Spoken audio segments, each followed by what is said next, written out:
Assalamualaikum warahmatullahi wabarakatuh. Perkenalkan, video kali ini yaitu tentang tugasan kelompok kami dari makalah kami yang disusun oleh Ahmad Fathah As-Sufi yang ber-NPM 202101047 dan juga rekan saya yaitu Sisih Putri Andini yang ber-NPM 20210101056P, yang mana dosen pengampu dari mata kuliah kami yaitu yang dikasihi Bapak Muharir SEI ME SY, yang mana kami ini adalah mahasiswa STEBIS IGM Indo Global Mandiri Palembang. Materi kali ini yaitu tentang sistem pendukung keputusan, yang mana materi ini kami susun sebagai tugasan kelompok kami, yang mana video kali ini diambil dari makalah kami yaitu dari mata kuliah Sistem Informasi Manajemen. Perkenalkan, sistem pendukung keputusan, yang mana materinya akan kami paparkan sebagai berikut. Materi-materinya ialah pengertian dari sistem pendukung keputusan. Yang kedua yang akan kita ketahui yaitu apa saja yang ada di sistem pendukung keputusan. Dan yang ketiga yang akan kita paparkan yaitu manfaat dari menggunakan sistem pendukung keputusan. Baik, kita langsung saja di pengertian sistem pendukung keputusan. Secara definisinya, sistem pendukung keputusan atau Decision Support System DSS atau yang biasa disebut sistem pendukung keputusan SPK, yaitu merupakan sebuah bagian dari sistem informasi yang berbasis komputer yang digunakan untuk mendukung dalam pengambilan keputusan untuk suatu organisasi atau perusahaan. Awalnya ini adalah suatu sistem yang ditujukan untuk mendukung manajemen untuk mengambil keputusan, yang mana ia sebagai sistem yang berbasis komputer yang terdiri dari komponen-komponen yang saling mendukung, yaitu sistem bahasa, sistem pengetahuan, dan sistem pemrosesan masalah, yang mana ia memiliki karakteristik sebagai berikut. Pertama, sistem pendukung keputusan yaitu sistem yang berbasis komputer, dan yang kedua dipergunakan untuk membantu para pengambil keputusan yaitu manajemen.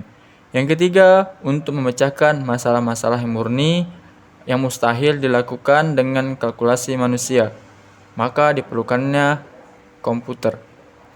4. Melalui cara simulasi yang interaktif. Yang kelima, di mana data dan model analisis sebagai komponen utama.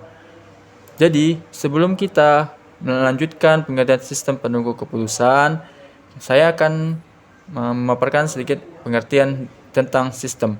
Sistem memiliki banyak pengertian.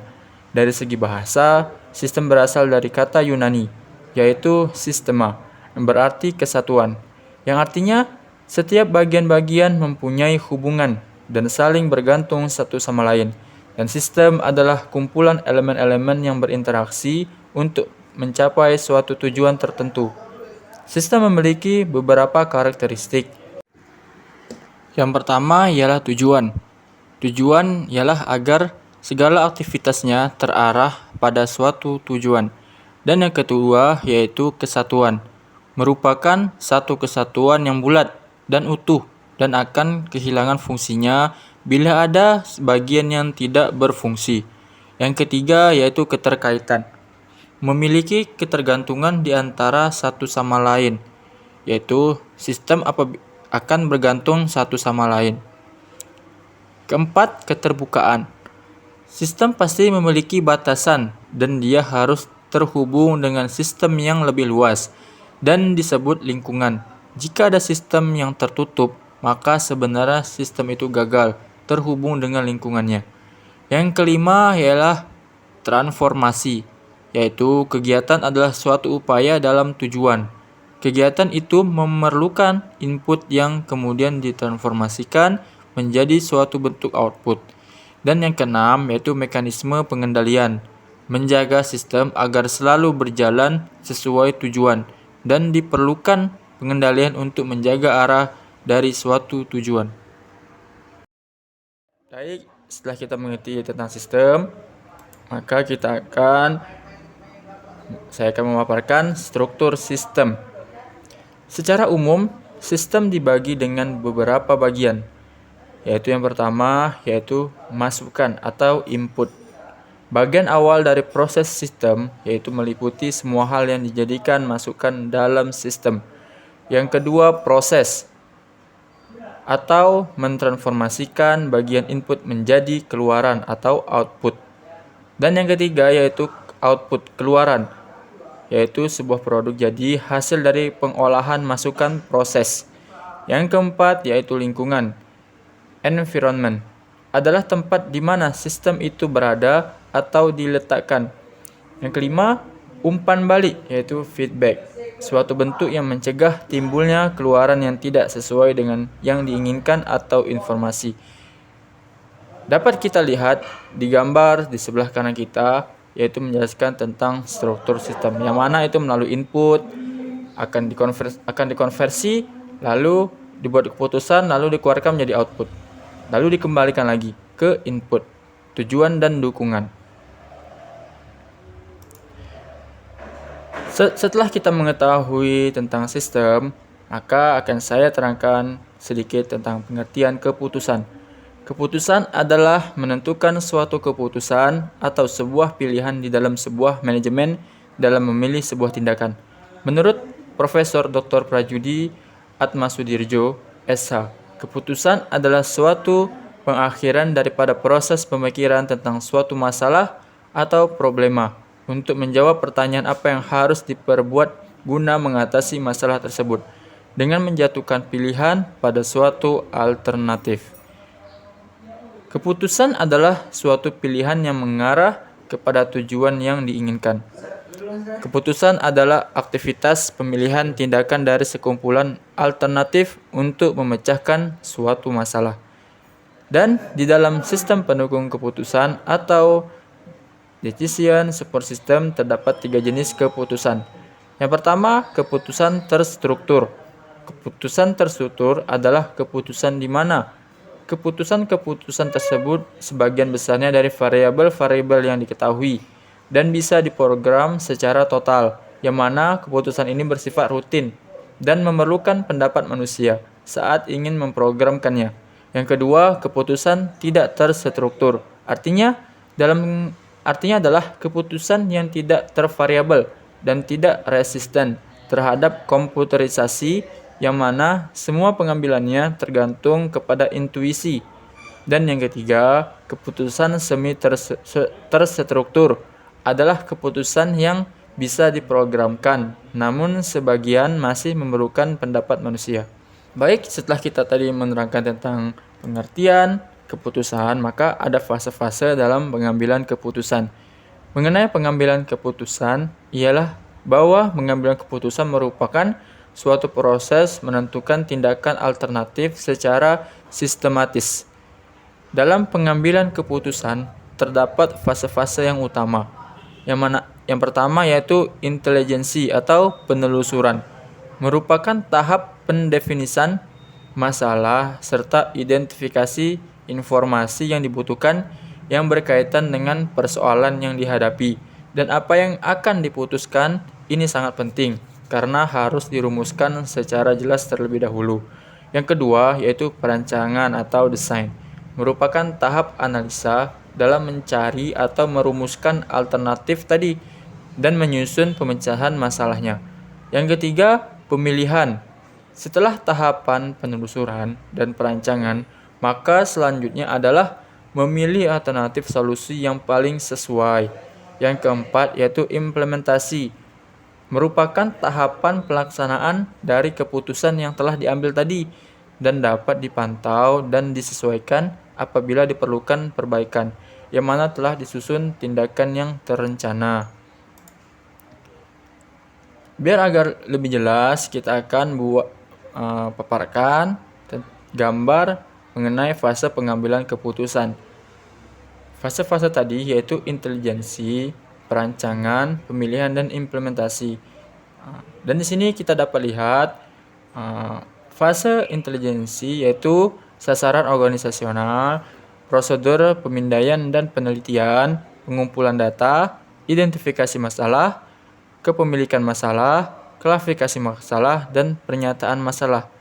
Setelah fase intelijensi, maka kita akan menyatakan masalah, yaitu fase desain,